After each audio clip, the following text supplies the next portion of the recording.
ofegante que eu subi as escadas agora. Boa noite, César Calejão.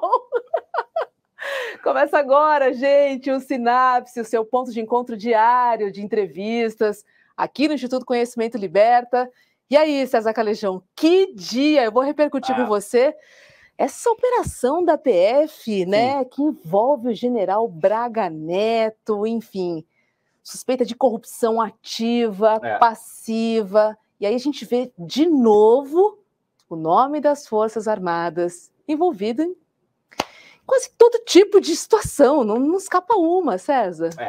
Nesse caso aí é extremamente complicado, porque a gente está falando possivelmente de um processo de superfaturamento, de, como você colocou, todo tipo de crime, de corrupção. Envolve o Braga Neto, que é uma figura bastante importante, não só dentro das Forças Armadas, mas do próprio bolsonarismo. É uma figura que é muito próxima do Bolsonaro, foi chefe da Casa Civil.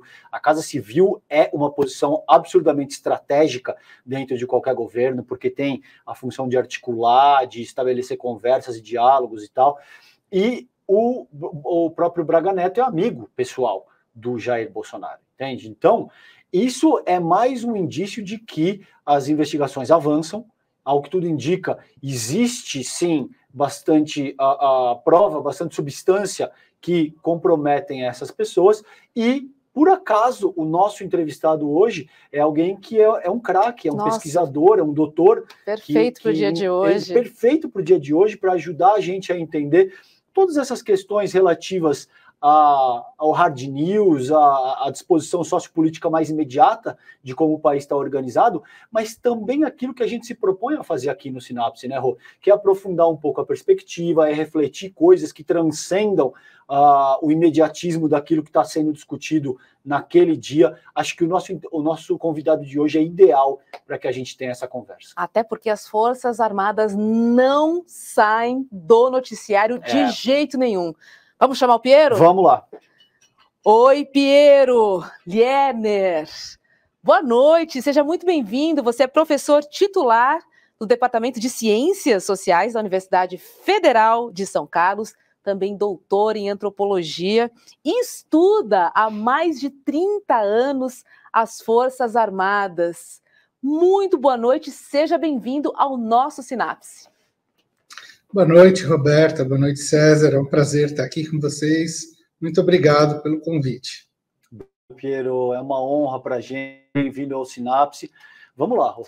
Não tenho como fazer outra pergunta só para começar a nossa conversa, que é o assunto do dia, né, Piero? Essa operação da PF que envolveu novamente as Forças Armadas, dessa vez suspeita de corrupção ativa, corrupção passiva, superfaturamento, quer dizer, um imbróglio que já vem ali desde a compra de vacinas, quer dizer, essa história está se repetindo, mas nesse momento específico do país é uma faísca, né? Porque a gente já está pegando fogo.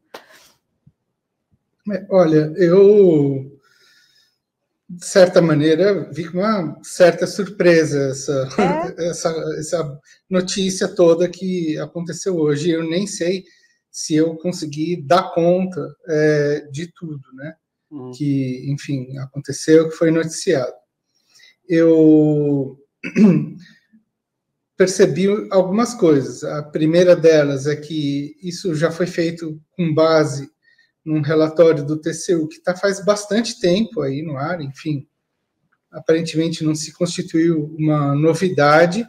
Eu fiquei com a interrogação de por que, enfim, isso foi ativado justamente agora. Evidentemente, isso está num contexto que todo mundo está vendo, enfim, da notícia bomba da delação do Cid, o que vai acontecer depois disso, quem vai carregar, que ele vai carregar junto, quem entra, quem sai, enfim, né? Eu não sei se vocês perceberam, mas de certa maneira o tom geral da imprensa é que houve uma espécie, sempre com base, né, no famoso general anônimo, que dá entrevistas em off para os grandes veículos, né, dizendo que, enfim, as Forças Armadas veem todo esse processo com bons olhos. E eu acho que a gente precisa olhar com cautela a respeito disso. e com cautela também o que está se querendo e onde quer se chegar com essa história do Braga Neto, né? Até porque eu vi, a resposta dele, né, enfim, da coisa principal ali, que é a história dos coletes, foi em cima de uma transação que sequer foi feita, né? Enfim, ele alegou isso, que houve, enfim, foram detectadas as irregularidades e a transação foi interrompida, o que tinha que ser devolvido por conta do câmbio foi, e ponto. Então, eu não sei se isso foi levantado como um factoide, e se foi, por quem foi, como começou, quem ativou isso, qual é o propósito disso, quem ganha e quem perde, isso está absolutamente óbvio, né? Mas, enfim, exatamente o porquê dessa história. Eu tenho uma certa cautela em querer dar, vamos dizer assim, uma manchetada chute, nessa notícia, é isso. Em cima, exato. Eu não sei o quanto isso vai para frente, né? Até porque eu acho que todo o processo de intervenção no Rio de Janeiro ele está num embrólio tão maior do que o problema de licitações, enfim. Isso aí você vai encontrar a rodo, né, na história, né? Enfim, de qualquer órgão público, mas das Forças Armadas não seria diferente. Enfim, claro que tem o problema de que eles se colocam acima do bem e do mal. Mas essa é uma outra questão para a gente modular também. Eu, para falar a verdade, assim, meio que fiquei pensando, né? Por que pegar o Braga Neto agora, justamente logo depois, né? Se a gente se lembrar o que foi o julgamento no STJ, né? Da chapa Bolsonaro-Braga Neto, que absolveu o Braga Neto. Quer dizer, em certo sentido, quer dizer, o mesmo corpo jurídico estaria envolvido nisso? Enfim, vocês não acham meio estranho, assim, essa dualidade aparecer? Não parece que é um recado que está querendo ser dado para alguém em alguma hora? Enfim, esse é o argumento dele, inclusive, né? O argumento dele hoje foi um ato político, né? Foi, assim, ele realmente levou como uma perseguição. Ele foi realmente para esse lado. Tá, isso... Vai lá, Pedro. Isso eu acho que certamente capitaliza esse argumento que eles estão usando a rodo, né? Ele, Mourão, enfim, toda essa turma está, enfim, jogando com essa carta, e isso, de certa maneira, até capitaliza ele politicamente. Ele está com planos aí, já desistiu, não sei se vai voltar atrás, enfim, isso aí vai e volta fácil. Pode dizer que isso vai acontecer mais umas 30 vezes, dependendo do andar da carruagem aí.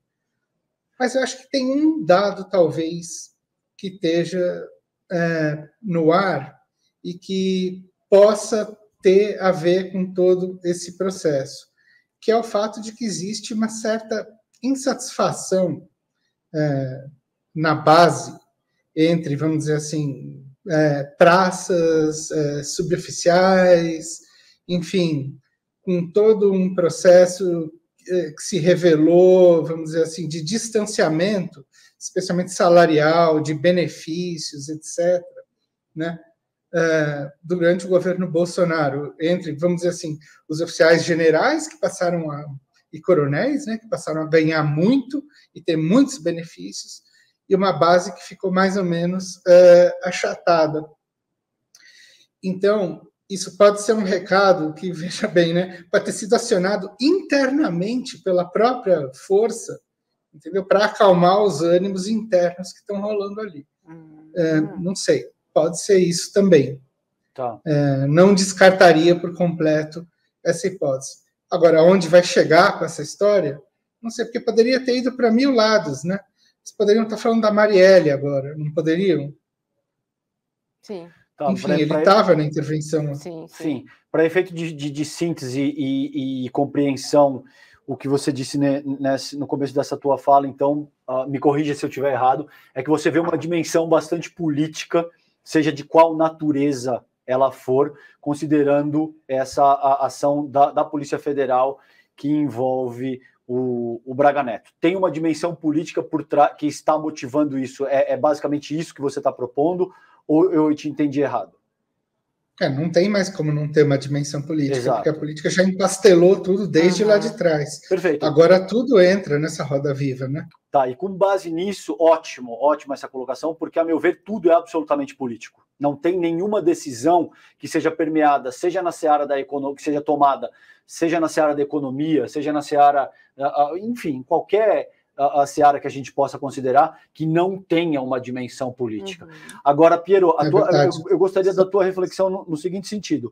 O Braga Neto recebeu, eu estava assistindo o N2 agora, e a gente já disse isso em outras ocasiões, cerca de R$1 milhão, certo, Robs? Esse é o número, 900 quase e tantos mil reais. 923, acredito. Quase R$1 milhão em 2 meses durante a pandemia, a título de benefícios que supostamente teriam se acumulado durante a sua carreira militar.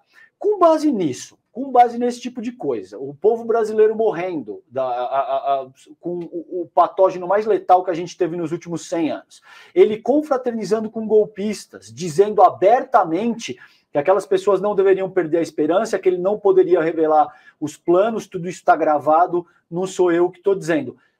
Qual que é o limite disso, entende, Piero? Porque eu reconheço que pode ter uma certa dimensão política no que está acontecendo aí, mas eu também reconheço a urgência de se determinar uma linha, principalmente para os generais mais envolvidos com o bolsonarismo, no sentido de dizer, olha, existe um limite que vocês vão ter que arcar com as consequências daquilo que vocês produzem. Como é que você sente essa questão? É aí que tá, né? É por isso que eu levantei essa história logo antes. Esses benefícios, e eles ficaram muito evidentes, né? Enfim, esses jetons aí que esse pessoal ganhou. Eu acho o seguinte, né? A gente está assistindo num plano mais global, do meu ponto de vista, uma operação das Forças Armadas, para, vamos dizer assim, fazer o descarte completo do Bolsonaro, né? Isso começa lá atrás, logo depois que ele perdeu a eleição, né? E 2, né, para produzir a percepção de que esse descarte inclui também o descarte do entorno militar do Bolsonaro, como se isso tivesse sido uma ação voluntária, né, de adesão de certos generais, coronéis e tal, e não um projeto institucional, né, das Forças Armadas como um todo. Depois a gente pode chegar a isso, mas enfim, né, eu acho que tem aqui uma dimensão de operação psicológica aí que está sendo realizada. E eu acho que tem uma, vamos dizer assim, uma tensão com a base da tropa, de fato, por conta desses benefícios, desses ganhos, do que foi esse processo salarial. E eu acho que, antes de tudo, o militar está interessado em ver como que o jogo interno se processa.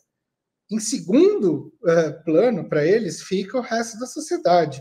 Então, assim, a gente não pode descartar o fato de que existe uma espécie de jogo combinado e tácito entre as Forças Armadas e outros órgãos de Estado, outros aparelhos, como o próprio Judiciário. Isso foi assim desde 2014, 15 ou antes, né?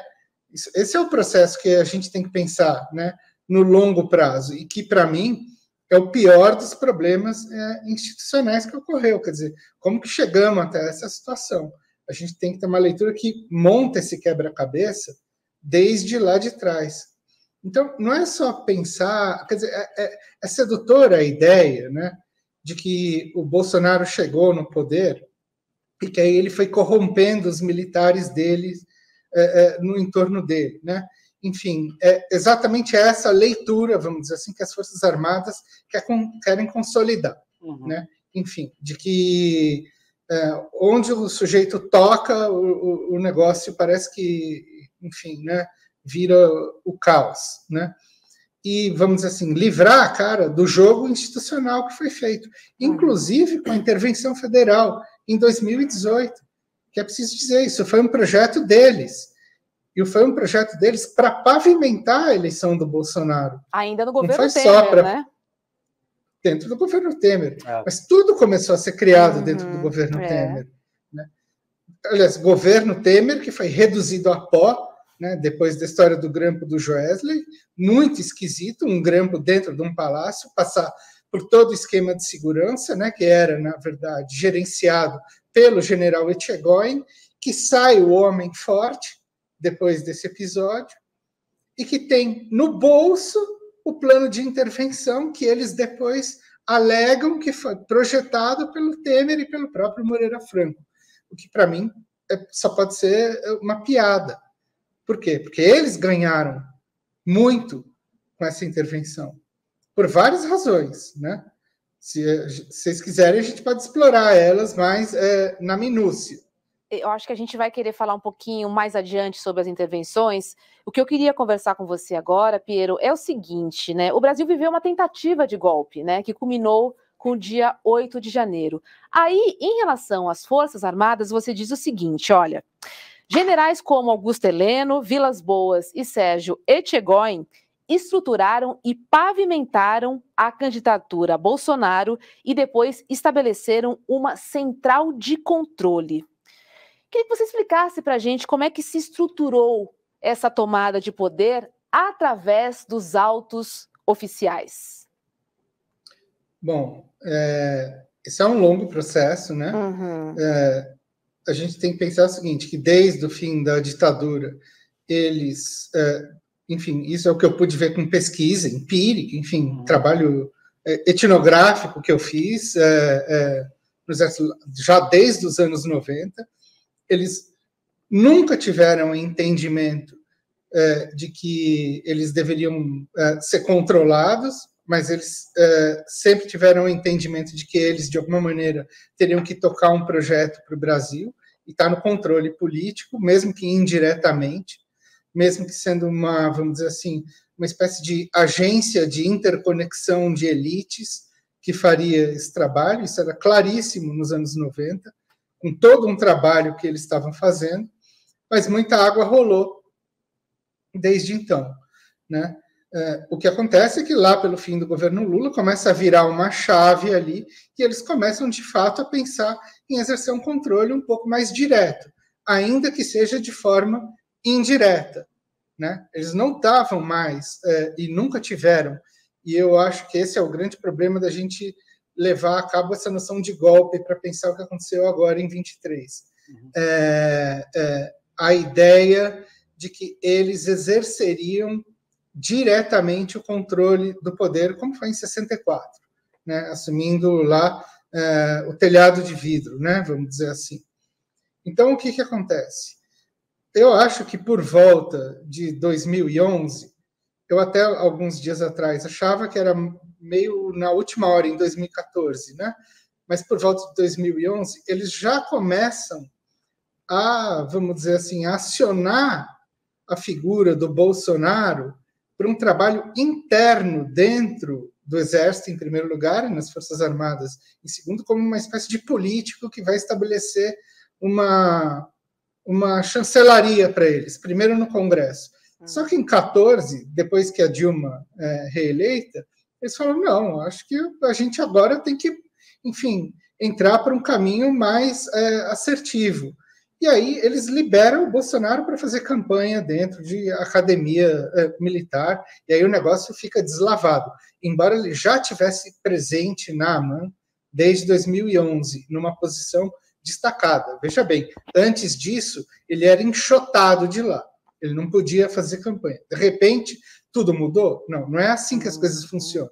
Tem que entender como é que é a dinâmica dentro de uma academia militar. Você não entra lá e faz o que quiser, como é dentro de uma universidade, por exemplo. É tudo controlado. Não existe isso do sujeito estar lá, escorregar numa banana e fazer um comício para meia dúzia de cadetes que estavam ali sem querer. Nada disso foi feito sem planejamento. Então, esse processo começou ali. Então, é preciso ver como que eles foram, de fato, produzindo a candidatura dele a partir de 14, fins de 14 e 15, para presidente. Enfim, porque o lugar dele como deputado sempre teve garantido. Agora, para presidente é um salto muito maior, né? E aí que a gente tem que ver o que foi o papel de 2018 e deles no governo Temer, quando eles implodiram a aliança, essa assim, golpista, que assumiu depois de 2016. Porque quando eles assumem a intervenção federal em 2018, em fevereiro de 2018, eles dizem o seguinte, Temer não tem mais como entregar nada daquilo que ele tinha planejado. porque a intervenção imobiliza todas as tramitações de PECs, etc. e tal, no Congresso Nacional. Então não tinha mais reforma, não tinha mais nada. E aí, claro, a burguesia caiu no colo de quem? De quem restava nesse campo, né? Fora e tudo isso que a gente pode chamar de ação psicossocial, etc. e tal. Enfim, teve muita coisa envolvida, greve de caminhoneiro, que eles próprios resolveram, né? Com essa velha estratégia que eles fazem de criar o problema para eles mesmos oferecerem a solução. Enfim, teve várias jogadas aí no meio do caminho, mas jogadas que foram assim sempre muito associadas e não tinha como prescindir do judiciário como uma espécie de infantaria que atuava junto com eles. Não dá para esquecer disso. Quer dizer, não existiria a eleição de 18 como foi se o Lula não tivesse sido preso, minha gente. Sim, claro. Assim, ele teria ganho, tenho certeza disso, porque quando ele está... Quer dizer, não tenho certeza, vai, tudo bem. Estou exagerando. Pesquisas demonstravam isso, de fato. Claro, quando ele foi preso, ele tinha, sei lá, 40, o Bolsonaro tinha 20, sei lá eu. E ele ganhou agora, em 23, com o Bolsonaro, com toda aquela máquina, despejando dinheiro né, a rodo e fazendo o que fez. Então, assim, não dá para perceber o que foi o bolsonarismo, a guinada da direita em 18, a ascensão desse clube disso que está se chamando fascismo, etc. e tal, se não levar em conta o fato que lá de cima se produziu uma operação que impediu o candidato, que talvez fosse o candidato natural a ganhar, de levar a eleição. Então, é uma história que a gente tem que pensar nesse sentido. E essa aliança entre judiciário e militares não pode ser desprezada. Assim, a gente não pode dizer assim, não, Bolsonaro ganhou e, de repente, todas as chaves viraram e foram diferentes a partir de então. Você entendeu o jogo tácito que está por detrás disso daí.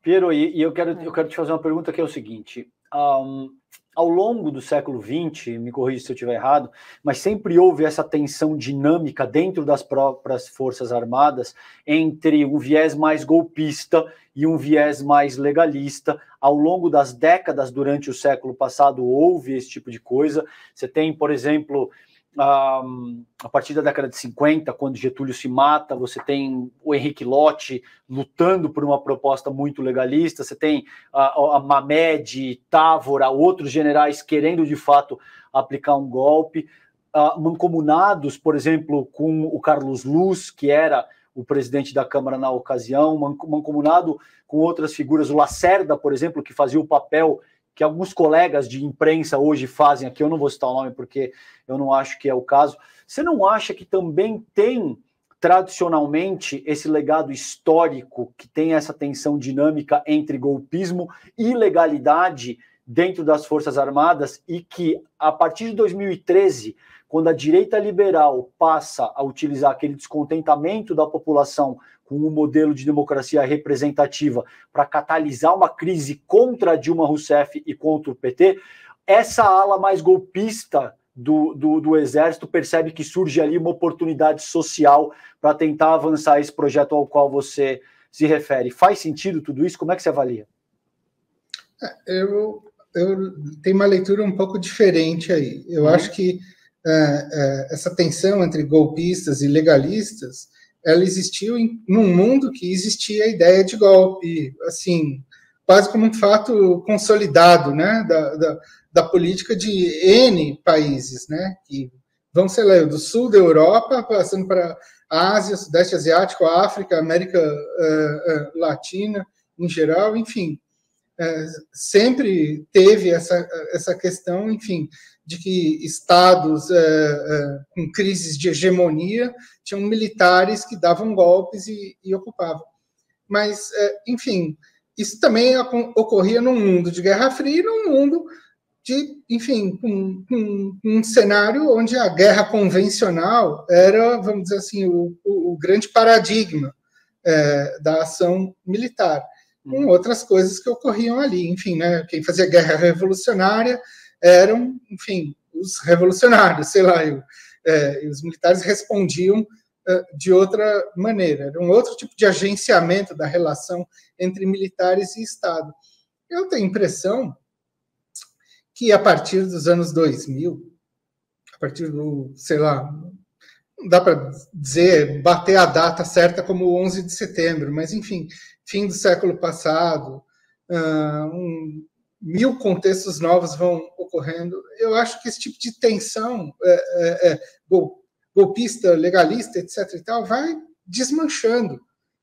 E as forças começam a adotar, enfim, outros paradigmas, entre eles o tal da guerra híbrida, né, para pensar, vamos dizer assim, os canais de poder e da sua atuação, né, na vida social em geral. Quer dizer, se torna um problema logo depois da Segunda Guerra, né, como a máquina militar se torna uma máquina altamente capilarizada por todos os ramos da vida social, mas a partir dos anos 2000, efetivamente, eles começam a incorporar isso na própria doutrina, ao dizer o seguinte, não, a gente tem que agir terceirizando agentes ao máximo possível para os nossos interesses, porque a máquina militar, a máquina econômica, a máquina tecnológica, a máquina financeira, agora está tudo imbricado numa coisa só. E isso aqui não foi diferente, entendeu? Quer dizer, é um processo que... Isso não significa que o golpismo suma, né? Pelo que você está me dizendo, significa que o método utilizado para avançar os seus ideais golpistas se sofistica através do que você, por exemplo, acabou de citar como sendo uma guerra híbrida. É porque a gente não pode usar a régua do golpe para medir isso, porque o golpe diz o seguinte, era uma coisa antes, outra coisa depois do golpe. Certo. Quando você fala em guerra híbrida, eles estão pensando numa ideia que não tem essa transição. É um estado constante. Quer dizer assim, olha, uma vez que esse negócio consegue se plasmar a vida social em geral, e digo mais, né, os 2 pilares de atuação da guerra híbrida, né, os 3, né, são, sei lá, a cibernética, o direito e a política. Isso é de manual, não sou eu que estou falando, entendeu? Uhum. Eles dizem o seguinte, a partir do momento em que isso aí se imbrica, a gente não precisa mais estabelecer essa linha divisória. E aí, você não precisa dar golpe quando você está ganhando o jogo. Entendeu? Esse é que é o ponto. É nesse sentido que eu digo. Aí eles montaram efetivamente uma central militar, e eu uso essa ideia de central, que justamente toma como referência uma categoria nativa deles, que é um centro de comando, controle e inteligência, tá? Que vai fazer uma ação coordenada, né, para fazer o quê? Primeiro, instituir um processo de adesão da própria força ao projeto. E 2, conseguir produzir essa adesão para fora da força, que é um negócio que foi sendo feito e costurado ao longo dos anos. Eles não chegaram em 18, entendeu? E disseram assim, não, tem o Bolsonaro, vou cair de paraquedas aí nessa candidatura e beleza. Não é assim que as coisas funcionam na vida militar. Entendeu? Para a gente entender como o militar pensa, a gente tem que ir para as categorias que são correlacionadas ao mundo da guerra. Não adianta pensar neles como se eles fossem políticos, paisanos. Uhum. Porque são outros métodos, é outra cabeça que está pensando, outra codificação da realidade. Então, eu acho que, para hoje, essa categoria golpe ela mais embaralha a questão do que deixa claro a atuação deles. Piero, só para ver se eu entendi, o que a gente está dizendo aqui é que esse projeto de poder, ele já existia e talvez as Forças Armadas tenham encontrado em Bolsonaro um aliado. E aí eu complemento te perguntando, foi o Bolsonaro, mas poderia ter sido outra pessoa qualquer? Ou seja, Bolsonaro seria um laranja dessa história toda? Chega a ser isso? Agora você usou a palavra que eu acho mais correta. Laranja. Laranja? Todo mundo fala, não, eles não podem ser tão geniais de fazer isso assim. Mas, pô, fabricar um laranja é um negócio que qualquer empresário nesse país sabe fazer, entendeu? Enfim, isso aí tem 500 anos de laranjal na história desse país. Não é novo. E eu acho o seguinte, o Bolsonaro era o cara certo por 2 motivos. Pelas características intrínsecas dele. Uhum. Isso a gente não pode negar, entendeu? Características que fazem grudar esse personagem vamos dizer assim, na moldura certa para vamos dizer assim, para um novo padrão político antissistêmico, enfim, que estava sendo produzido depois de 2013. Quer dizer, o que a gente tem que ver é o seguinte, quando começam, em 2013, a se detectar, né, antes até em 2012, né, com o Joaquim Barbosa, a figura do juiz-herói, o cara que vai derrotar a política saindo como um outsider, vamos dizer assim, é melhor do que antissistema, é essa figura do outsider que vai botar tudo de ponta cabeça, né? O que acontece? Eles detectam, né, uma janela aberta e falam o seguinte, bom, esse pode ser o nosso cara. E a segunda característica, e isso eu acho que é uma característica importante, é que o seguinte, não tem, talvez, no mundo político, ninguém com mais fio desencapado do que o Bolsonaro e a família dele. E isso fazem com que ele seja um instrumento de controle muito mais fácil, mesmo que o controle dele seja para ele ser um descontrolado, que era essa a intenção.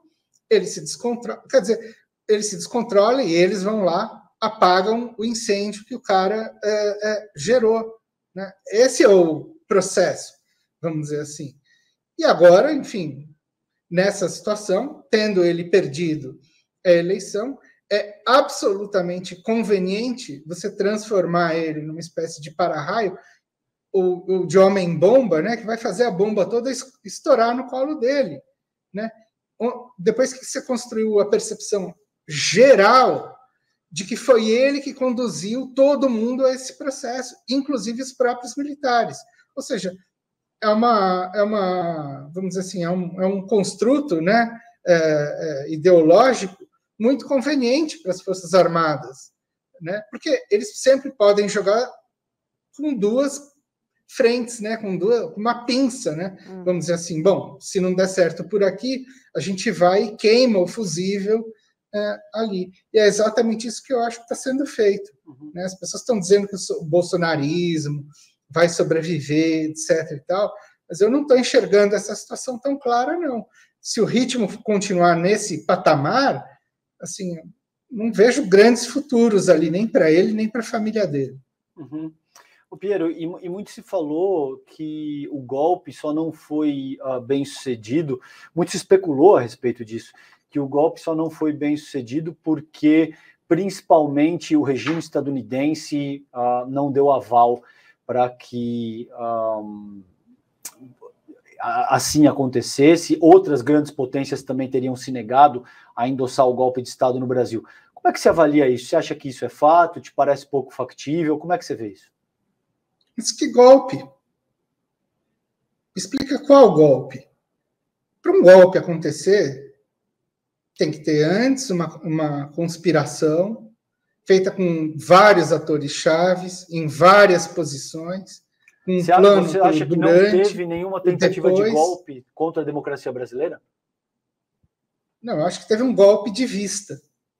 A tentativa de golpe, não. Teve um golpe contra a democracia brasileira que foi dado lá atrás. Não, o que eu estou te perguntando, o que eu estou te perguntando é o seguinte: com base não na acho derrota... que 8 de janeiro foi uma tentativa de golpe. Não, pera só um pouquinho. Com base na derrota do Jair Bolsonaro em outubro de 2022, você acha que se produziu uma tentativa efetiva de que o Lula não assumisse a presidência da República e, portanto, isso caracterizaria um golpe contra a democracia brasileira e que isso só não foi efetivado, só não foi levado a cabo em última instância, porque eles não conseguiram angariar apoio do regime estadunidense, ou nada disso faz sentido para ti? Você não acha que sequer houve uma tentativa de impedir que o Lula assumisse a presidência da República?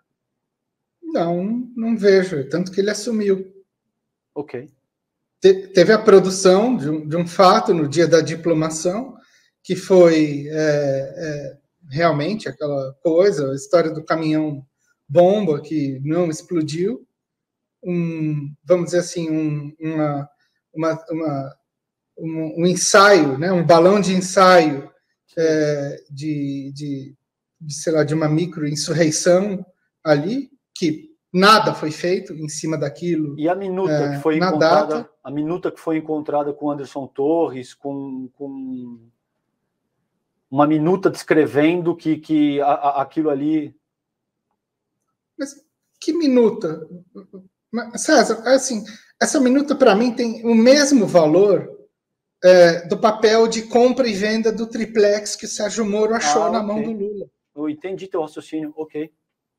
Assim, você pode, assim, vamos falar sério, assim, se você tem um golpe mesmo sendo armado, isso não ia estar numa minuta, num papel em cima da cama do cara. Isso não ia estar circulando por WhatsApp. Na tua avaliação, assim, essa minuta que, segundo o Valdemar da Costa Neto, todo mundo recebeu, qual a função disso, então? Espalharam essa minuta porque justamente estavam espalhando a narrativa de que essas pessoas iriam dar o golpe. É essa a intenção toda. Quem espalhou? As Forças Armadas? Eu acho que sim, tem o dedo delas junto com o judiciário. Enfim, eu acho que há um conjunto de atores aí que saiu ganhando muito com essa história. Entre eles, as Forças Armadas, que agora estão querendo girar essa chave seletora. Então, para eles é absolutamente conveniente que esse pessoal tenha produzido essa ideia de golpe colada na ideia do Capitólio. Veja bem, com um roteiro que já estava pronto na cabeça das pessoas, né? É bom a gente não esquecer isso, em primeiro lugar. Em segundo lugar, o próprio judiciário, que atua em sinergia e que agora está... Enfim, você quer alguém que saiu engrandecido de todo esse processo, né, dos tais ataques do Bolsonaro à democracia, que efetivamente ocorreram, enfim, a gente não pode negar, o cara é um troglodita, né? Mas quem ganhou com isso? Olha o que está o poder do judiciário hoje. Mas nesse contexto, então, segundo essa linha de raciocínio, o Bolsonaro nunca quis efetivamente dar um golpe de Estado no Brasil. O que ele quis subjetivamente, enfim, eu não tenho como dizer, assim, da cabeça dele. O que eu acho é o seguinte, ele não tinha o menor plano concreto de que isso se fizesse efetivo, né? Um golpe se faz de uma maneira completamente diferente, não dessa aí, né? Mas eu acho que o que se produziu, isso sim, foi uma espécie de golpe de vista, onde consolidou-se a narrativa de que haveria um golpe. E eu acho que é exatamente esse o ponto que eles queriam chegar. E foi por conta disso, e esse é o dado mais grave, que eu acho que as Forças Armadas deixam 70 dias, aquele bando de lunáticos, veja, é um bando de lunáticos imbricados a um bando de agentes operacionais das próprias Forças Armadas, que ficavam ali coordenando ações de zap, mensagens subliminares, etc. e tal, para esse bando de malucos sair num dia que, não tinha ninguém lá, 2, que não tinha um projeto de manutenção daquilo lá, 3, que foi uma rebelião encenada para se encaixar absolutamente, perfeitamente no roteiro do 6 de janeiro do Capitólio. E dizer o seguinte, bom, está aí o que é o avanço descontrolado dessas forças caóticas que o fascismo, a dissonância cognitiva, etc. e tal, estão produzindo no mundo. E estão mesmo. Entendeu? Porque, assim, quando a gente vê, de fato, o que estava ocorrendo lá, e eu tive orientando o meu, que foi lá para Brasília, que viu lá, em loco, como era o acampamento, e viu o estado de absoluta dissonância cognitiva que aquele pessoal estava operando. Enfim, rezar para pneu é pouco, né, ali, mas a gente tem que enxergar aquilo como uma espécie de massa de manobra. Enfim, se a gente quer chegar, de fato, à origem do problema, a gente tem que ver o seguinte, como é que as Forças Armadas deixaram esses caras ficarem lá 70 dias e não dissolveram isso no primeiro dia? Assim, numa boa, tentem vocês chegar lá e armar uma barraquinha na frente de qualquer guarnição militar. Assim, nem no tiro de guerra aqui de São Carlos eu posso ficar parado na frente. Logo vai vir um cara ali e perguntar o que eu estou fazendo, vai me mandar andar dali. Não existe isso. Ou seja, eles deixaram e alimentaram essa situação para que ela ocorresse desse jeito. Para vamos dizer assim, para um golpe que não foi, que não era para ser. Por quê? Porque para eles precisavam achar um jeito, uma vez que Bolsonaro perdeu a eleição, de se livrar desse negócio todo, criando um impacto mundial em cima desse negócio, que reduzisse o sujeito a pó depois. E é o que está acontecendo, porque tudo está sendo engatilhado depois disso. Sem esse negócio ia ser muito mais difícil. O cara ia até hoje ia estar com uma força política, enfim, considerável, porque ele perdeu por muito pouco. Sim. E, Piero, se o presidente Lula tivesse decretado a GLO ali, né, depois do dia 8 de janeiro, você acha que a história teria sido outra? Ou seja, era exatamente a GLO que os militares queriam? Ou não? Eu acho que não. Eu acho que os militares que estão no comando queriam que a coisa fosse exatamente do jeito que ela foi e exatamente do jeito que ela está sendo. Por enquanto, eu estou vendo que a atual, vamos dizer assim, a atual central que assumiu isso está no controle da situação. Eu não vi eles perdendo o controle ainda, se é que vão perder. Se eles conseguirem concretizar o processo em termos de fulanizar todo o problema, dizer que isso foi a adesão do cara A, B, C, D, então eles vão sair ilesos dessa história e a gente vai passar uma borracha em tudo que aconteceu de 14 para cá. Que eu acho que é a intenção dele. Hã? Quando a gente diz eles, quem são eles? Bom, eles, para começar, são os generais 4 estrelas que estão vendo esse processo, que estavam ali, enfim, desde o fim do governo Bolsonaro até agora estão, né? Você tem alguns nomes de cabeça para a gente colocar isso em perspectiva de uma forma mais adequada? Não, mas é só pegar a lista lá dos 16, mas enfim, quem está mais atuante nisso aí? Enfim, o atual comandante do Exército, o comandante anterior, as pessoas que assumiram o GSI, né? As pessoas que estão em posições estratégicas no setor de inteligência, o Comando Militar do Planalto, enfim. Claro, a gente não pode pensar que eles calcularam milimetricamente como isso ia acontecer, como se eles tivessem, como que eu poderia dizer, né? como marionetes, etc. Muita coisa, evidentemente, sai do controle aqui, sai do controle ali, mas aos trancos eles vão avançando. Né? É como você pensar numa guerra, você tem baixas aqui, baixas ali, mas você tem que pensar que eles efetivamente vão sair intactos, talvez, possivelmente, muito provavelmente, né, dessa operação toda. Então você não tem nenhuma expectativa que o alto comando será devidamente investigado, ou seja, que a gente vai conseguir de alguma forma parar com essa história? Não, e eu não tenho muita expectativa. Não só, o problema é menos a ser investigado. Eu não tenho expectativa de que se mude o padrão da relação deles com o mundo civil. É um padrão onde eles entendem que são eles que têm que controlar. Vão, vamos dizer assim, passar mais para o segundo plano agora? Vão. Eu acho que essa é uma das intenções dele. Não aparecer mais tanto. Tá. Essa é uma das ideias, que estão aparecendo demais. Está tendo muito desgaste de imagem. Isso é baixa, esse desgaste de imagem que está rolando. Né? Mas se eles saírem disso, sem nenhuma responsabilização pelo que houve de 2014 para cá, eu acho que eles já vão sair ganhando.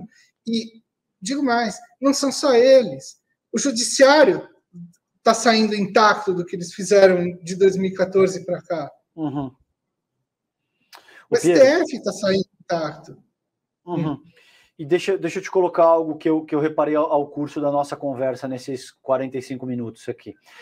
No começo da tua fala, você disse que você sentia que era uma questão política e que teria alguém que estaria passando informações para jornalistas da Globo no sentido de avançar a ideia de que os militares estavam felizes com esse processo, que isso vai ao encontro dos objetivos dele. Agora, mais para o fim da conversa, e você acreditava que isso não é bem assim. Você acreditava que isso não necessariamente servia aos interesses dos militares. Agora, mais para o fim da conversa, você diz que, de muitas maneiras, eles estão sob o controle, utilizando a metáfora da marionete, claro, considerando que existem coisas que fogem ao controle, mas basicamente dizendo que eles estariam controlando a situação mais ou menos de acordo com aquilo que eles pretendem. Não te parece que isso, de alguma forma, contradiz a tua proposição inicial? Não acho que a marionete é justamente o que eu quero evitar, de dizer, eles têm uma vantagem, eles têm várias vantagens, certo, né? Mas eles não controlam, assim, eles têm comando e controle, não significa que eles controlam o mundo e a natureza. Claro. Significa que a forma de organização deles é uma forma que se baseia numa cadeia de comando e controle, deles próprios, sobretudo. Então, essa é uma das vantagens deles. Eles têm coesão, eles têm um diálogo interno que funciona, eles selecionam o que vaza e o que não vaza. Eles sabem lidar com operação de imprensa, fazendo exatamente o tipo de jogo que eles fazem. Eu não falei em Globo, não. É a imprensa toda. Tá? Eles mandam a informação A para a Globo, a informação B para a Folha de São Paulo. Globo foi por minha parte, perdão, querido, você tem razão. Eu coloquei Globo aí. Isso é um negócio assim, de manual, entendeu? Que os caras estão fazendo faz tempo. Sei. Assim, isso é um negócio que eu boto lá, sei lá, Twitter e tal. Assim, a cada 15 dias aparece assim, eu boto a informação no jornal A, a informação A, no jornal B, a informação menos A, ambas dadas pelo general anônimo. Se tem coisa que não existe entre militares, é general A e B não se conversarem para combinar uma versão. Certo. Isso de um lado das coisas. De outro, veja bem, eles produziram ao longo desses anos todos, e eu suspeito que ainda estejam produzindo, porque eles ainda estão no controle do SISBIN, que é o Sistema Brasileiro de Informações, tá, e de Inteligência, que controla praticamente todos os órgãos de Estado. Enfim, ele tem vamos dizer assim, uma estrutura capilar que chega na gaveta do general que está lá no GSI. Eles têm muita informação, muito dado. Bom, se isso não é poder, eu não sei mais o que é. Entendeu? Então, assim, isso dá uma vantagem para eles, ou não dá? Ter controle de informações. Claro.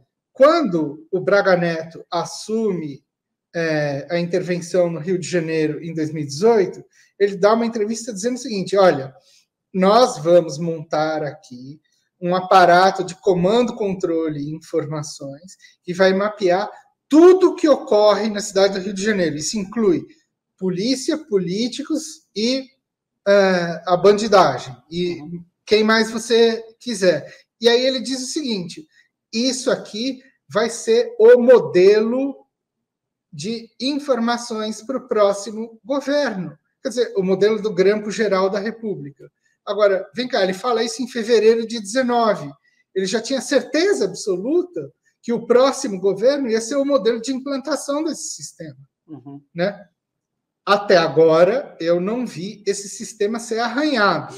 O Lula está pisando em ovos quando se fala de militares, e eu nem sei se ele tem força para ir além do que ele já está indo. Né? Pois é. Que é um problema.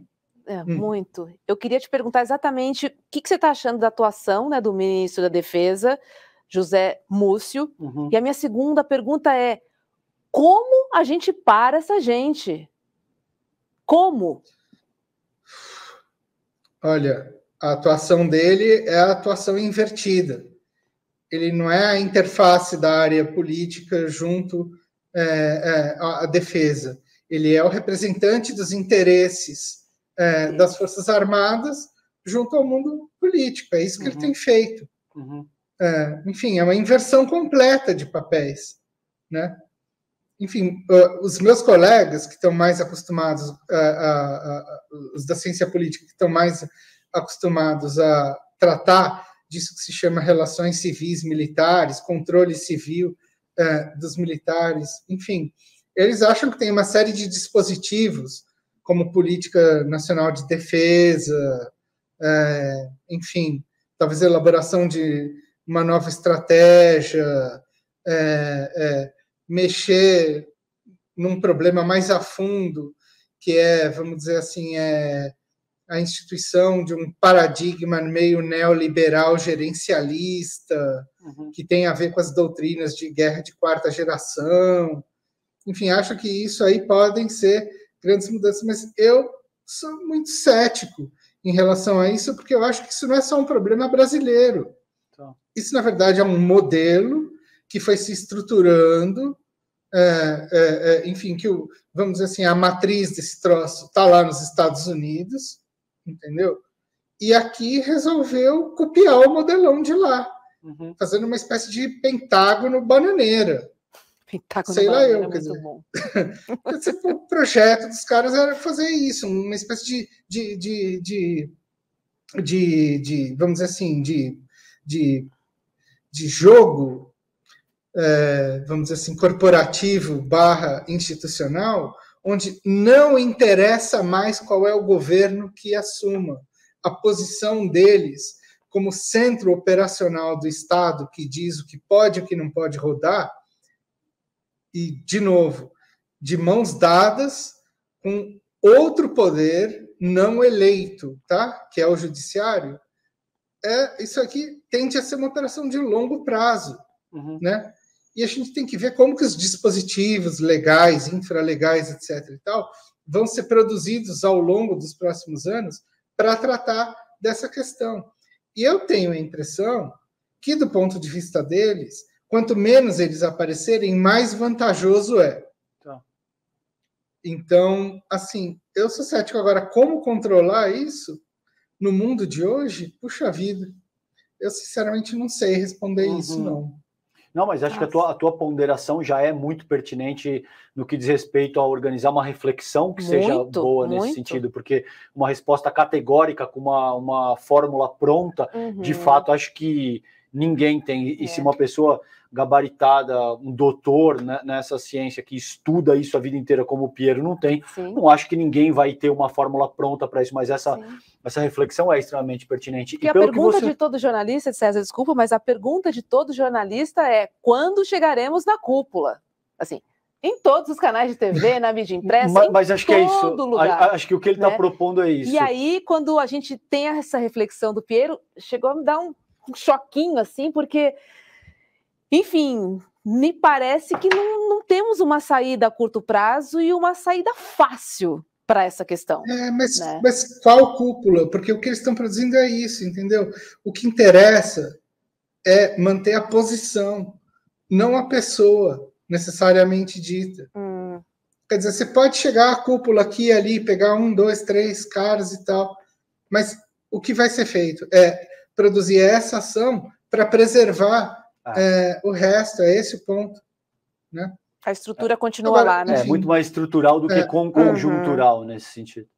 O meu amigo e colega Manuel Domingos Neto, que acho que certamente vocês já devem ter ouvido falar nele, enfim, está lançando um livro que é, enfim, vamos dizer assim, um conjunto de ações do que fazer com militares. Eu acho que tem algumas coisas muito interessantes ali, enfim, que podem ser debatidas, mas eu acho, do meu ponto de vista, vendo o que aconteceu desde o fim da Segunda Guerra até hoje, vendo como isso está se processando agora, contemporaneamente no Brasil, acho muito difícil,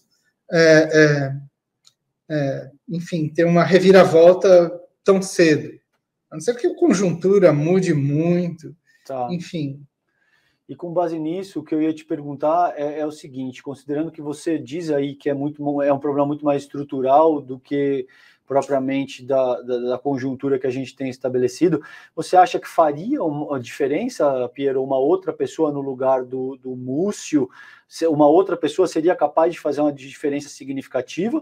Ou você acha que não faria grandes diferenças considerando esse cenário que você acabou de expor? Eu acho que faria, mas eu acho que a outra pessoa não sequer chegou lá, entendeu? Quer dizer, a gente tem que entender por que foi o Múcio, né? Você tem algum nome? E não uma outra pessoa. Eu acho que tinha gente muito boa com acesso ao Lula e que, enfim, não chegou, né? E chegou o Múcio, que antes estava no TCU, que é uma posição também que deve ser pensada, né? Alguém que teve no TCU, que produziu esse relatório sobre o Braga Neto, que é o atual interlocutor. Quer dizer, a gente não pode deixar de levar isso em consideração. O Múcio é uma pessoa que sabe as entranhas do TCU. Então, essa é uma coisa que não pode estar desconectada das Forças Armadas agora. A gente tem que ver o processo. Assim, porque a gente está quase que no choque e pavor da notícia que é produzida todo dia como uma espécie de breaking news, de um fato novo que acontece, e está muito mais voltado para fotografia do que ver o processo, o filme inteiro, que é um filme complicado. Porque quando a gente começa a ver a montagem lá atrás e começa, vamos dizer assim, partindo do pressuposto de que o agente foram as Forças Armadas e o paciente foi o Bolsonaro, aí a gente começa a pescar cada foto de uma maneira um pouco diferente, sabe? Enfim. É uma perspectiva diferente do que a gente, enfim, está lendo, está acompanhando, enfim, do que está sendo contado de fato, né? Assim, a gente tem uma leitura através, né, das informações que chegam, através, né, enfim, dos meios de comunicação possíveis, uma leitura completamente diferente, né, do que o Piero dividiu com a gente hoje. Então, juro, vou ficar pensando no nosso papo por alguns dias, viu?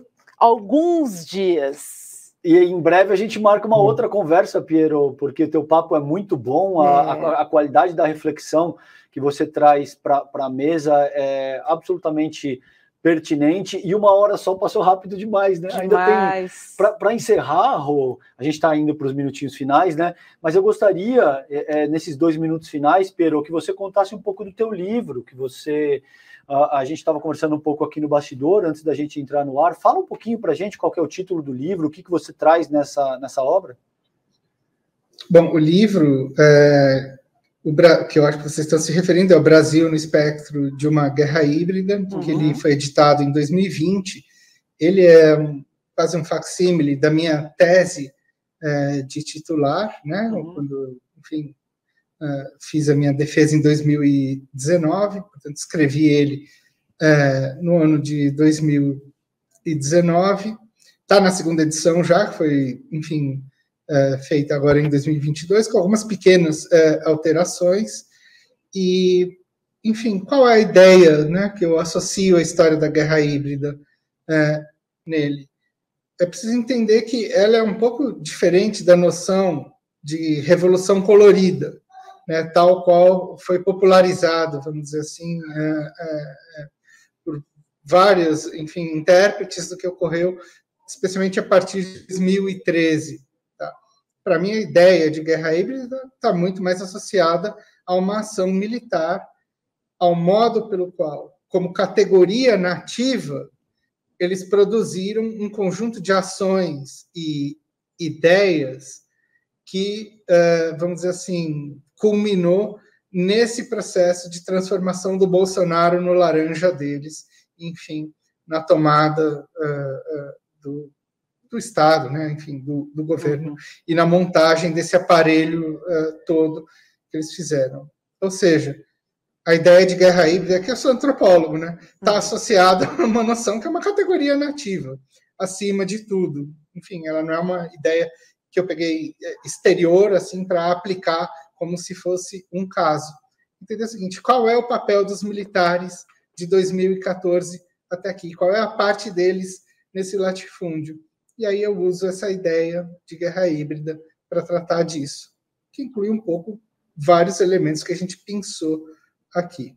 Muito bom, muito querido. Bom, super interessante. Piero Leiner, obrigada, viu, por dividir essas reflexões, por trazer esse conhecimento que você, enfim, tem mergulhado aí nos últimos 30 anos. Foi um prazer receber você aqui. Volte logo, porque, enfim, teria mais muita coisa 1000 perguntas para te fazer. Enfim, foi muito importante. Acho que no dia de hoje, principalmente, né? Não se fala em outro assunto.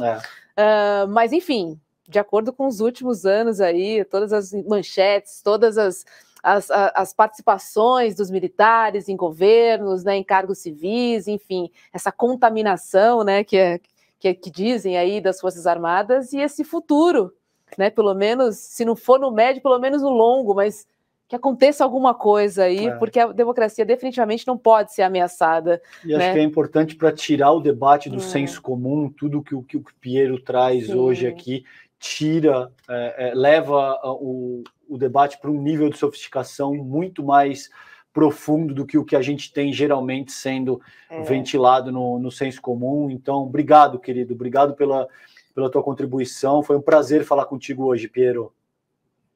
Joia, eu é que agradeço. Joia, olha eu. Opa! Eu é que agradeço muito, muito bacana conversar com vocês e estamos aí. Valeu, querido, um abraço, boa noite. Boa noite. Grande abraço. Obrigada. Tchau, tchau. É isso, César. Muito bom. Não tem santo, né, César Calejão?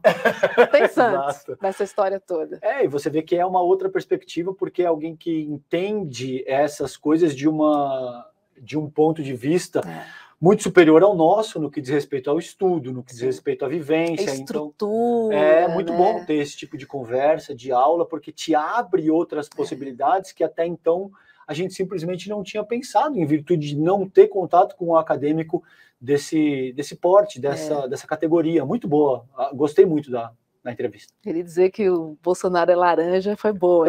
Você que disse, ele concordou. Eu soltei uma e ele pescou, falei, putz, acho que é isso que ele está querendo dizer. Enfim, acho que é uma reflexão e você sintetizou muito bem, né, sobre isso também. Não tem santo, né? Volto a dizer. Não, jamais. E é porque é o Bolsonaro, porque é o bolsonarismo, enfim, a gente sempre está olhando desse lado da rua, né? E ele mostrou aqui a visão do lado de lá para cá também.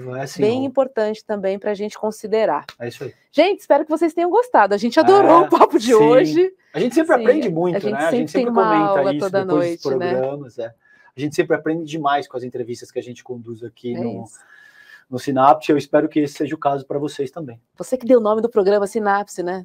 E tá realmente funcionando. Arrasou. E eu falei, César, que nome complicado. Ele, imagina, Rô. Falei, todo mundo vai perguntar e você vai responder, mas a gente está fazendo a sinapse na prática aqui no programa. Sim. São essas conexões aqui que você acompanha toda noite às 7h30, ao vivo, aqui no Instituto Conhecimento Liberta. Beijo para todo mundo. Boa noite e até amanhã. Confira a programação desta quarta-feira do Instituto Conhecimento Liberta. 7h, Desperta ICL. 8h, ICL Notícias, primeira edição. 10h30, Em Detalhes. 11h, ICL Mercado e Investimentos. E Dr. Gabriel Peters, Pierre Bourdieu. Introdução a uma Sociologia Crítica. 1h, Alemão, Módulo 2, Nível A1, com Júlia Barreiro. 3h, Mulheres Revolucionárias, com Samantha Lodge. E Provocação Histórica, com Lindener Pareto. Às 5h, Inteligência Artificial. Temas e Práticas, com Nelson Aguiar. Às 6h, ICL Notícias, segunda edição. Às 7h, Direitos Autorais. Crítica e Arte, com Victor Gameiro Drummond. E às 7h30, Sinapse ICL. Para saber mais, acesse icl.com.br. Hello everyone, nice to see you again. So, on today's class, we're going to learn... Quer aprender um novo idioma? Buenas tardes, soy Pilar, la maestra de espanhol. No ICL você pode. Bonjour à tous et à toutes, bienvenue à notre cours de français avec moi. Buongiorno, bentornato, bentornata alla nostra terza aula. Hallo zusammen, schönen guten Morgen, wie geht's euch? 你们好，你们好吗？很高兴认识你们。Acesse o site e clique em Quero Ser Membro.